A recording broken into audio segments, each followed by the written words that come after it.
It's good fun. Days like these are great. You get the whole industry together, and to have, companies and corporations like Interbet and Cape Racing who are so generous with sort of time and energy into making a day like this possible is it's fantastic for everyone.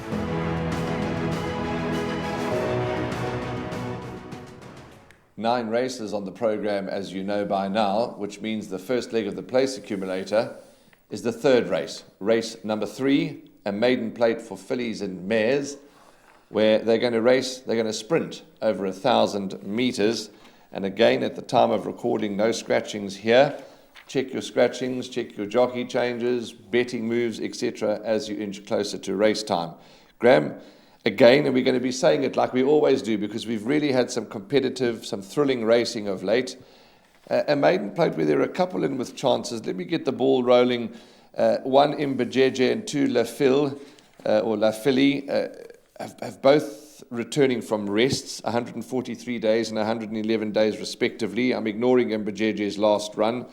La Fille, I think she could run well, first time in the province. Vision of Will is my one of the horses to watch out for. I think there's big improvement can be expected from this Kildonan filly, well-bred filly. We know all about Royal Vision, so I respect Vision of Will.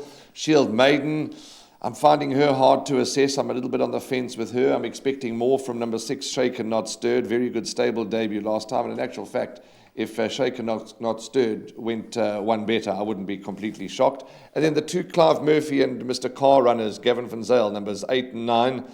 9, I'm looking for improvement, has been rested for a long time. And Demigod certainly could be the kicker in the pile here. So it's a tricky race. Very tricky race. And you haven't mentioned number 7, Royal Oasis. I think the form that she brings into the race, other than her last start, puts her in there with a chance as well. It's a very tricky race. Of course, I think the key horse is clearly Imbajeje. She was priced up 5-2 favourite, has eased out to 28-10.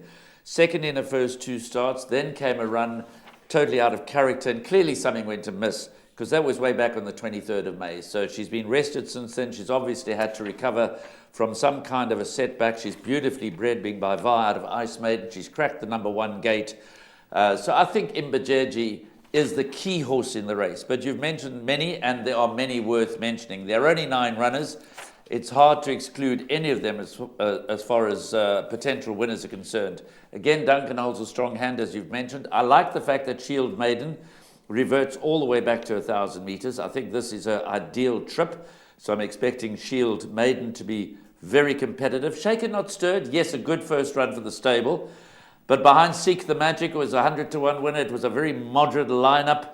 I'm going to sit on the fence with Shaken Not Stirred. Like you, I wouldn't be surprised if she stepped up and won, because this race is competitive, but not that strong, depending on how good Imbajeje really is. But I'm going to sit on the fence with Shaken Not Stirred. But Royal Oasis, Demigod, there's market support for 5-1 into 9-2. She's only had the 2 starts. So I think this is quite a tricky little start to the first leg of the PA. But given that there are only 9 runners, you probably don't need to include much more than Imbajeje, Shield Maiden, and possibly the stable companion Shaken Not Stirred. I would put 3 horses in unless you really like what you see when you watch Imbajeje go to the gate. So, as I've often said, I delay the first leg if I can. I want to have a look at Imbajeje in the ring. I want to have a look at her go to the gates. If she does all of that in a pleasing manner, then I might be inclined to bank her Imbajeje. Yeah, she certainly does look to be the one that sets the standard. And there are 4 of these 9 runners, Graham, that are trying the polytrack for the first time. So that certainly could help. And there has been a little bit of outside betting support for number 4, Yata, when I last checked, from 25-1 into 11-1. So there's been a little bit of a nibble about this Judd Pot filly for Kelly Haddon and partners. But there you have it. Maybe in the one perm you might want to take a stance and bank Imbajeje, and in the other perm you put 3 or 4 horses in, because this first leg of the place accumulator is that competitive.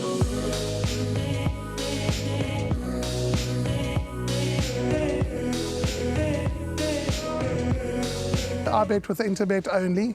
They're a fantastic site. I've never had any issues with them. They are very professional. There's never a problem. You deposit money, 2 seconds later it's in your account. You withdraw, which I do very occasionally, and I believe it's also 2 seconds it's in your account.